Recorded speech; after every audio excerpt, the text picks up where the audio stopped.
And we are back for another episode of Frankly Football. Thank you so much for tuning in on all of our previous videos. We really appreciate it. I'm Brandon, and I'm here with my main man, 100 Grand.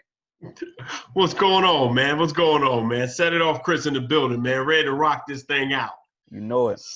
So, some great things have happened. Okay. Primarily being training camp. Veterans have reported into camp, I believe, yesterday. Yes. So, with it being camp season, we kind of touched on this subject a little earlier than we could have, but it's great to talk about it. Position battles. Right. So, one of the areas that we are primarily going to see, have a lot of push for roster spots be the defensive front at both tackle and end. What do you think about how many guys are going to be held onto the roster in the first level of the defense, and B, who are you looking at?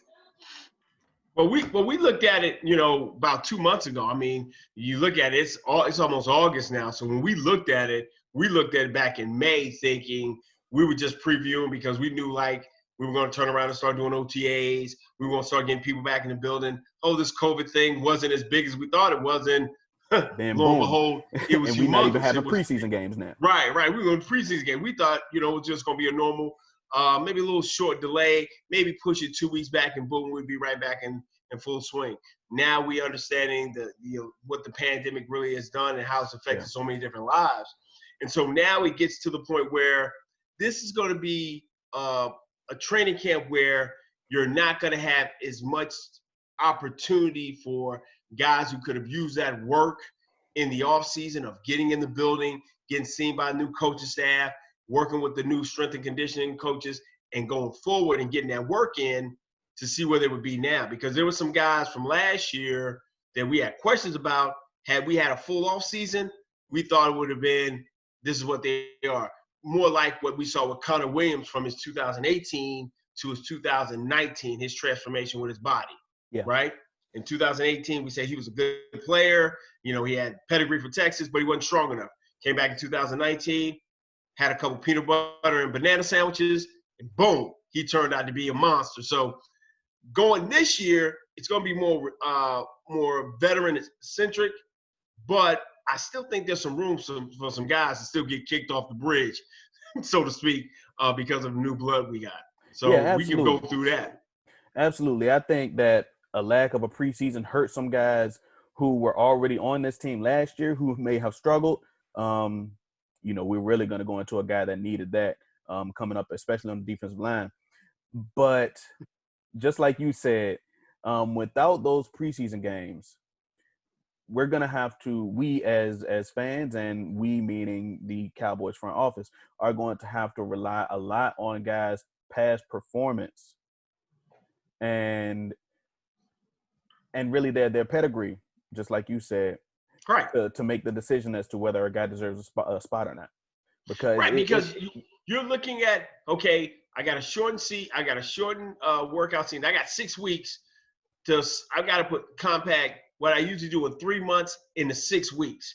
And basically it's going to be a lot of eyeball tests and guys revving up and who I know can get on the field and get me games early. Because I don't know how this is going to play out. I don't know if I'm going to get a 16-game season or a 17-week season, or if I'm going to get a 6 to 8 week season based on how things are going with the pandemic and things of that nature. So to put my best foot forward, to get me positioned the best way possible, how do I do that? So if we're looking at it like that, I like to go through and go to the side of the ball that nobody's really talking about, who I believe has the most to prove is the defensive side of the ball. Absolutely.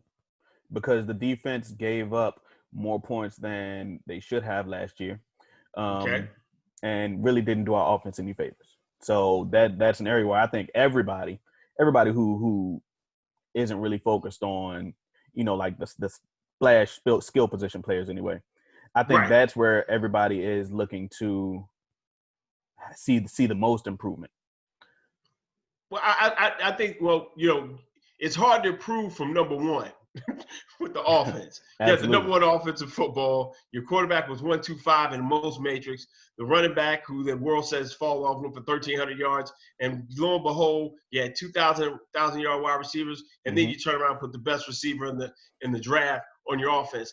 I don't think there's nothing but sky's the limit for the offense. But with the defense, what I'm looking for is in a couple different areas where we've made upgrades, and we talked about, but we're going to talk about some more, and see how that whole room pans out. So, like, it's 55 people, 55 players this year that are going to be kept on the roster. Then you're going to have your people that go to your practice squad, but you're going to have 55 people on the roster. So let's go through this list of defensive linemen and kind of narrow down who we know we're going to keep, who's questionable, and who we kicking off the bridge out the gate. Okay? Absolutely. So to start off, personally, I think we're going to keep 10 defensive linemen. 10's the number. Yes. Okay. So let's start off with the guys that I'm going to start off with guys that I think are, surefire guys to have a roster spot. You can add or subtract any that you feel differently about. Okay.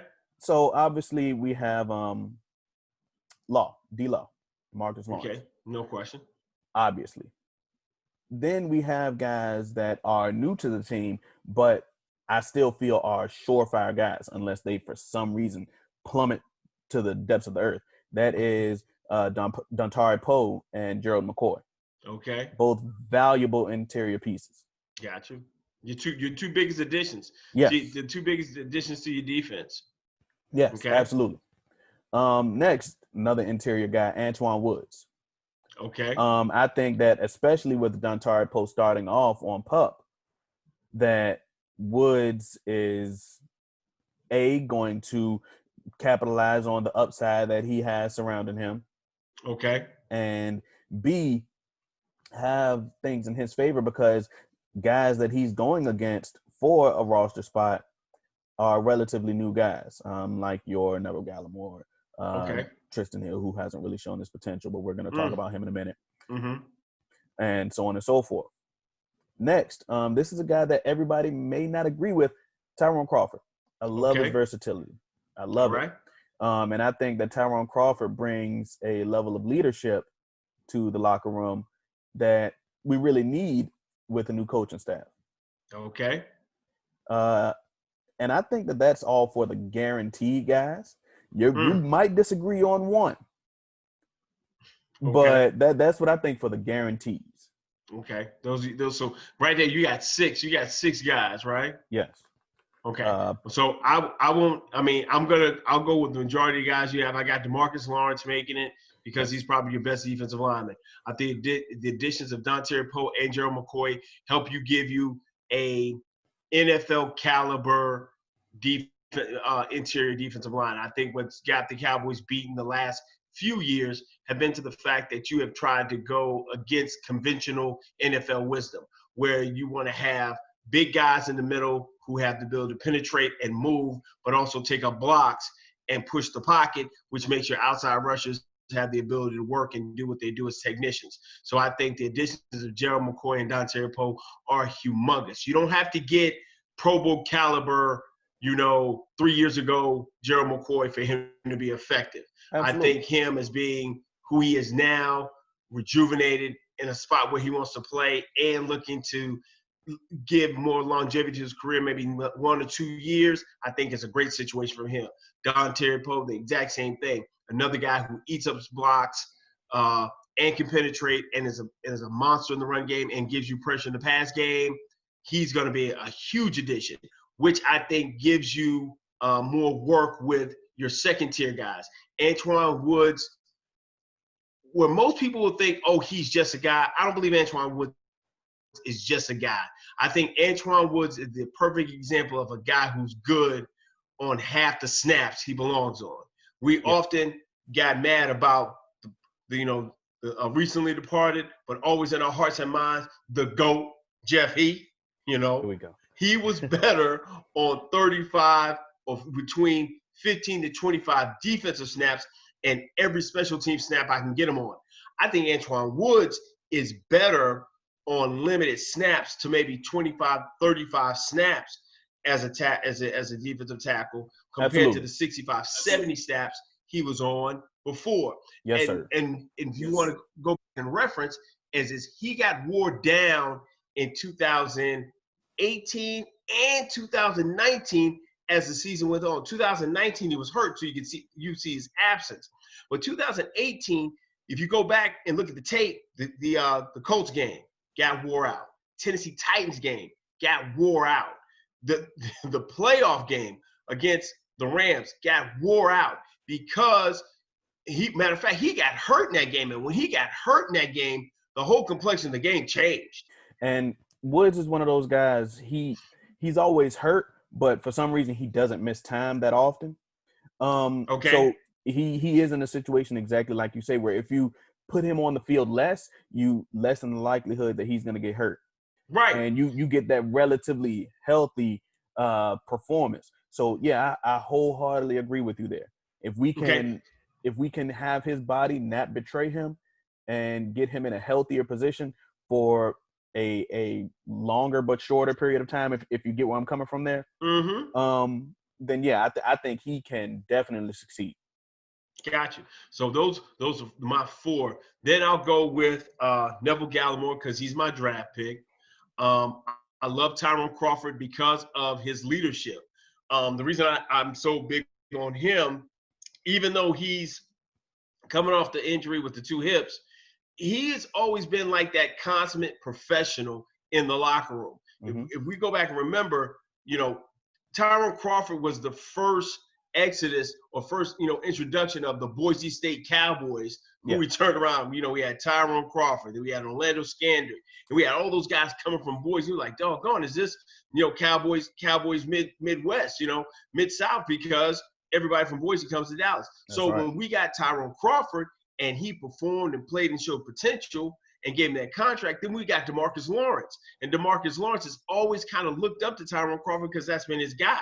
Yeah. So last year, with him being out, you saw there was more pressure on Demarcus Lawrence and less ability to have a guy he could use in stunt games that the old coaching staff love to use. I think Tyrone Crawford brings that accountability, that stability, and that professionalism into the locker room, and especially in a pandemic where you don't have a chance for the new coaching staff to really put their hands on a lot of these guys. Tyrone Crawford gives you that relay between the coaching staff and the locker room, people that the locker room can trust and people the coaching staff can learn to understand and trust, and the organization loves to be as steadfast in the locker room. So I've got my two draft picks, Gallimore, Bradley and I makes without question. I've got my wild card of quote unquote as our guy Vontae Lombardi, we give him a shout out. Team Toxic, Aldon Smith and Randy Gregory. And the thing with Randy Gregory, and I think we talked about it before, Brandon, was they were saying, hey, is he coming back? Or there was a report the Cowboys have all but given up hope. And when we read that, and I think you relayed that to me, because when I saw it, I hit you up and said, oh, man, they giving up. You're like, no, bro, that's not the direction they're going. I think Randy's situation is a point of bureaucracy, and we got more stuff on our plate, even though we know we're going to bring him back, called the pandemic and getting these guys in. I think Randy Gregory comes back. I think Randy Gregory gets reinstated before they actually go into camp. And so he's a guy I definitely know will make it. So if you go through and go back to my list, you got Lawrence, Crawford, Poe, McCoy, Gallimore, Bradley and I, Aldon Smith, Randy Gregory. That puts me at 8. So that's 9 from what I counted. Okay, well, I went. Wait a minute, hold on. I'm in North Carolina. I think we got pretty good school system. Hold on. Lawrence, Poe, McCoy, right? Tyrone Crawford. That's 4, right? We got it. Okay. My 2 draft picks, Gallimore. Okay, Anai. That gives me 6. Aldon Smith, right? Randy Gregory. Right, that's 8. Okay, I didn't say Antoine Hill. That gives Antoine. Okay, that gives me 9. Okay, Antoine Woods gives me 9. Yes, sir. So my 2. So we said 10, right? So my one guy, who's kind of on my borderline guy, who might make this team, it's going between a couple of guys. Mm-hmm. Dorrance Armstrong, Joe Jackson, and my high undrafted free agent who I gave the most money to, Rondell Carter. Okay. Those are my three guys. Guys like Ladarius Hamilton, Jalen Jelks, Azur Kamara, who was an undrafted guy. Sorry, you're gonna be casualties of the pandemic. Because from those three guys, I got to figure out who's the guy that's going to be worth me keeping to make my 10th guy, and who I'm willing to put out there to cut, and who's the guy I'm willing to put on the practice squad and not be afraid that somebody will come pick him up. And that's the thing. I feel that with defensive linemen, you can't put good ones out there because they'll get snatched up. And I feel, honestly, that's with any lineman, O-lineman and defensive lineman. They'll get snatched up quick because it seems like there's a never-ending need for them. Now, the reason that we have so many differences in this particular spot, I'm one of the people that are of the opinion that if we get Randy Gregory, great. But if not, I'm not going to rely on it. That's what we did in, I believe, 2018. We were relying on Randy to come back. And when we didn't get him for as long as we were hoping, then we didn't have a contingency. So in the event that we don't get Randy Gregory, I'm prepped for life without him. And I felt the same way about Aldon Smith until he came back. Personally, I am not one of the people that are guaranteeing Aldon Smith a spot on the roster because we don't know how he's going to perform without having played the game in, I believe, 5 years. Okay, so and I fully understand your reservations about Aldon as well as Randy. Here's my thing: in a shortened training camp, what I need more than anything, I need guys who I know who can play this game. Mm-hmm. I know that at one point in time, Aldon Smith could really play this game at a high level. Yeah. I knew at one point in time, Randy Gregory could play this game at a high level. And if I'm trying to replace the 11.5 sacks that I got from the departed Robert Quinn, I need to be able to put a cluster or just a Voltron package on that right side of guys to be able to get that.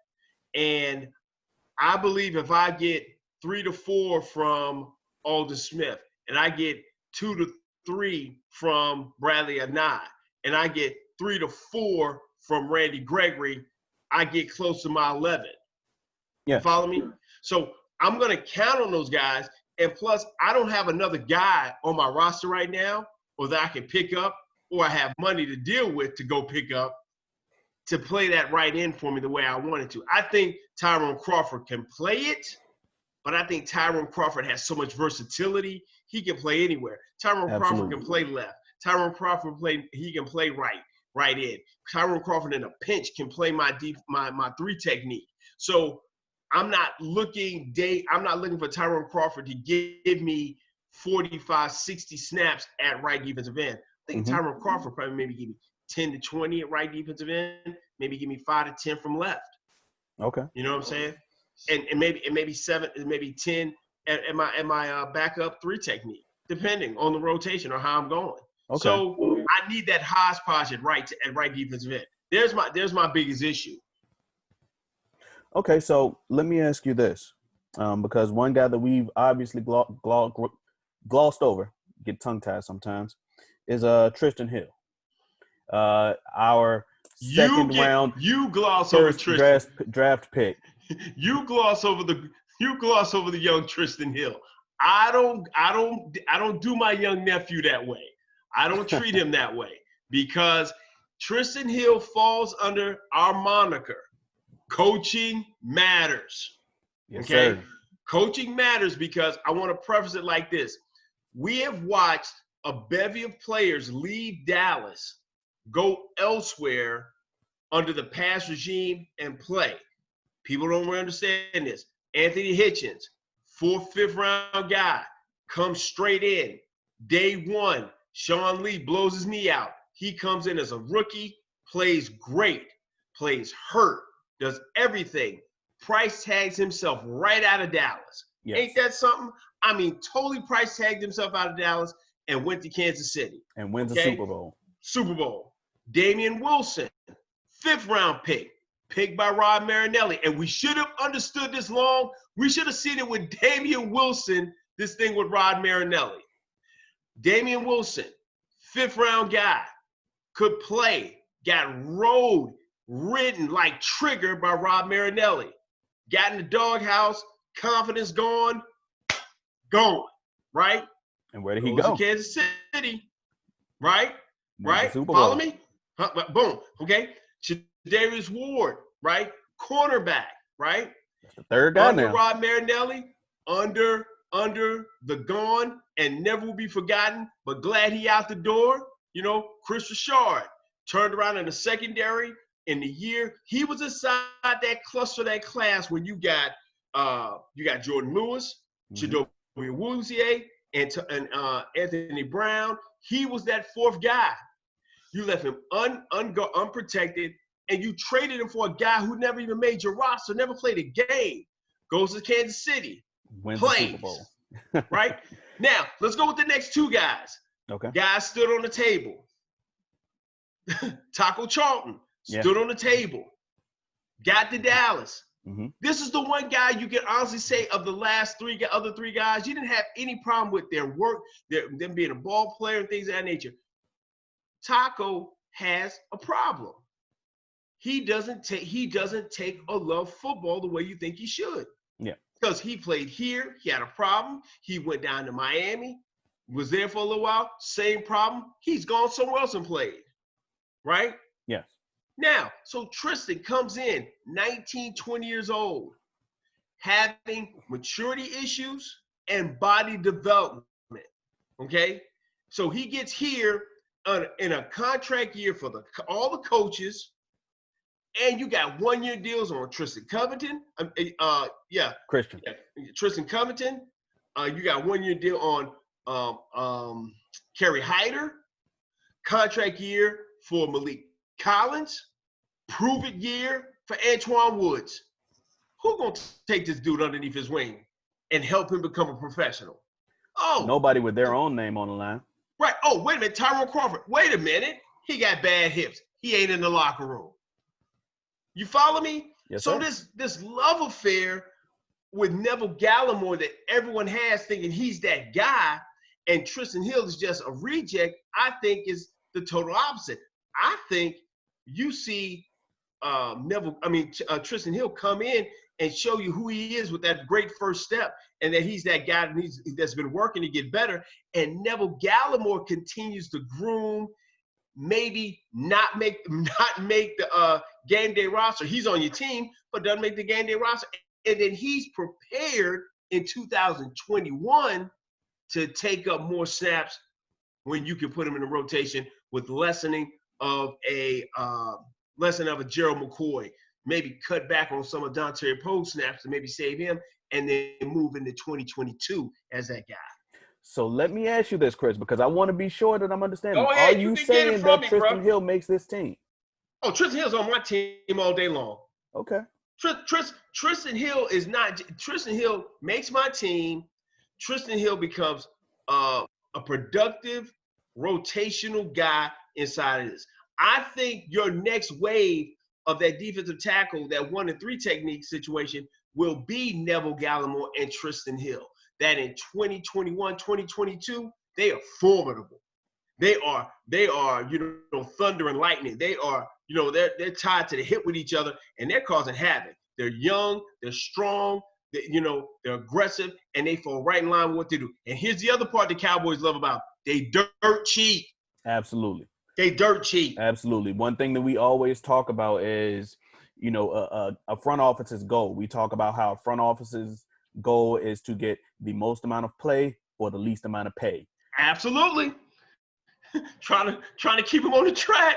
That's right. Trying to keep them out there, turning what they got to turn. That's what I think this thing. So everyone's, bad taste in Tristan Hill's mouth about him being a healthy scratch, they did the same thing to Taco.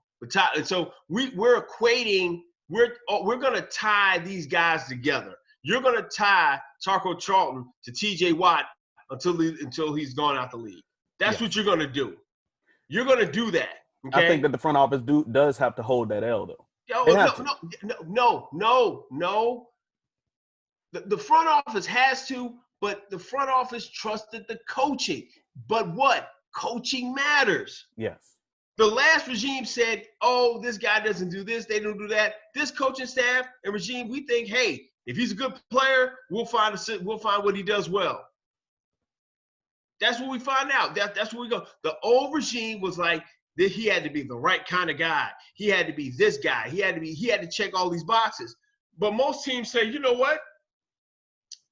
This ain't a beauty pageant. This ain't the Boy Scouts. This is football. If you can play, find a spot for him on the field and let him go do what he does. And that's what I think the transition, the shift's going to be. Okay.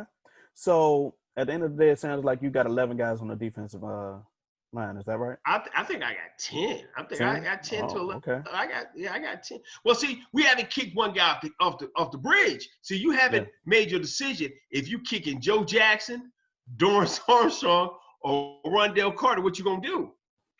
Are you gonna keep all three? Who you kicking off? I mean, I could say it already with confidence. Dorrance has to go. Not because he's bad, but because there's too much talent and competition that I don't think that he can elevate himself to. Elaborate, my friend. I'm not gonna say that Dorrance Armstrong is going to beat out someone like let's see. Dorrance Armstrong isn't going to take precedence over Randy Gregory if he happens to get reinstated. Dorrance Armstrong obviously is not going to beat out Demarcus Lawrence. Dorrance Armstrong isn't going to beat out Aldon Smith. That's 4 guys already. Dorrance Armstrong is not going to beat out Rondell Carter, in my opinion.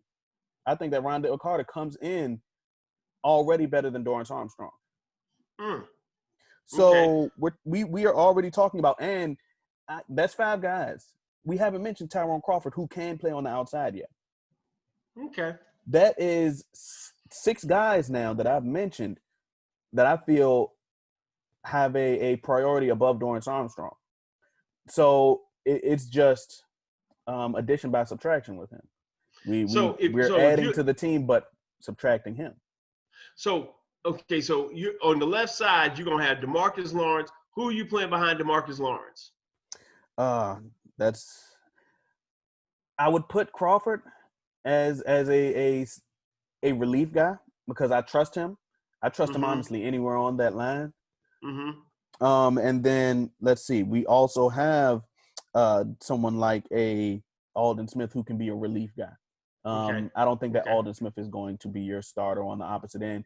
He hasn't had enough time. And without preseason, you have to be able to kind of ease him in a little bit. If you're going to drop him in day one on the opposite end, you're setting him up for failure. So your starting front 4 is Demarcus Lawrence. Yes. Poe. Yes. McCoy. Yes. And who's your right defensive end? Preferably Randy Gregory. If we're being totally honest, preferably Randy Gregory. But like I said, I'm prepping for life without him. So right now, I'd throw Joe Jackson at there right now. But that would be defensive end. Yes, but that would be a situation where I'm still giving Aldon Smith snaps. I'm just not giving him all of the snaps. Okay. You know? So it's going to be a timeshare right there. Okay. So I've never seen Joe Jackson be I've never had his frame or his work or even how he handles because he's so big. The one thing that we've always heard about Joe Jackson is he's got great violent hands, he's got great pop, and he's got Joe strength. Jackson is an explosive, violent player, and that's what I like about him. He is not much of a finesse guy. Right. But if I can have him go in there and punch somebody in the mouth for, 10 snaps, maybe 15 snaps a game, Okay. Yeah, I'll put him in starting, but like I said, that's only because I want to ease Alden Smith in. Okay. When Alden Smith is prepped and is back in form, he's there. Okay. I kind of work a different rotation. If I'm going to start off the left, if I'm going left to right, I'm going Demarcus Lawrence. The guy I'm going to put behind Demarcus Lawrence, I'm going to put Bradley Anae. Putting Bradley Anae behind him on the left side because his motor is that kind of motor. He's strong against the run game. He's a very good technician pass-wise, but I don't think he has that bend type ability that I would get from Randy Gregory. I knew he was not better than Randy Gregory. Randy Gregory falls out the bed and gets 4 sacks falling out the bed. His bend is incredible. He's the best pass rusher, natural pass rusher on this team. Then I'll go with Poe. I'll go with McCoy in the middle. I will start the season off with Tyrone Crawford in my right defensive end because he's solid against the run. He gives me enough agility and work as my pass rusher. And then I work in Alden Smith and Randy Gregory, into that rotation. Then after I go with that, my thing with Joe Jackson is I think he can play left end as my third guy and maybe swap in maybe a little 3 technique, maybe 1. I think he becomes your new Tyrone Crawford. I think he becomes the versatile guy. I like that idea a lot. He becomes the versatile guy that can bounce up and down all across the line. He doesn't do anything amazing. He's a guy that does everything good. He doesn't do anything amazing. Yes. So I think he becomes your new Tyrone Crawford, a.k.a. Jack Crawford, just a versatile guy who can do so many different things. Yes, so absolutely. That's why I keep Joe. Dorrance has got to be better than Rondell Carter. He's got to show me more. But see, my problem is with a shortened training camp, he's going to be able to show me that because I'm not going to be able to, because even though Rondell Carter shows a lot of promise and quickness and ability and things, he's still a little raw. And Dorrance Armstrong has 3 years in an NFL training, in a training facility. He's got 3 years of lifting weights, knowing the playbook, doing certain things. So I think it's going to be hard with Dorrance. If I'm just going to go on potential, I'll keep Rondell Carter because I paid him this much money and I put him out there. But everybody's got that one guy that they paid money for in free agency, and they thought they're the top free agent guy, that if I expose Dorrance Armstrong, I got to feel comfortable enough that I can get Rand. I've got enough in that back end with the other guys I have, with the Joe Jacksons, with the Bradley Anaes, with those other guys, that I can make it through as I get Rondell Carter up to speed. I think Rondell Carter will be great in 2021, Absolutely. 2022. I think 2020, with my shortened season, I got to kind of hold on. I got to know without question his upside is that much better. And that comes with me having the ability to know Randy Gregory is fully reinstated. If Randy Gregory is fully reinstated, I got a peanut butter and jelly sandwich and a bus ticket for Dorrance Armstrong, and he's gone. Hey, it has to happen. It has to happen. Like I said, I reserve the right to change that in the event that Randy Gregory is available because I don't have the same questions about him that I do about Alden Smith. I've seen in the past that Randy Gregory can take years off, roll out of bed, and terrorize somebody's quarterback. I've seen him do that. So I am able to safely assume that he can do that again. But, we didn't want to take up too much of y'all time. Honestly, we took up more than what we thought we would, but it's so easy to get wrapped up in talking about America's team. Absolutely. So, that's been our thoughts on the defensive line, how we think it's going to go now that training camp is in effect. Once again, I'm Brandon. Hey, man, I've set it off, Chris, man. And if y'all have any comments about what we're talking about, give us your feedback, man. Like I said, this will be our second time going through our expectation and because we're going into camp, the guys who we're looking at. So we did a video on this a couple months back. Go back into the archives, check it, take a look at it. When you go in there, if you didn't like it before, take a look at it, like and smash that like button to get us up in the algorithm so people can start seeing us. But also put your comments there. Let us know what you think, man, and we'll love the feedback and interact with you on that and go from there. And as always, man, I'm set off. Chris is my main man. Brandon, man. And we'll talk to y'all soon, man. Peace. Peace.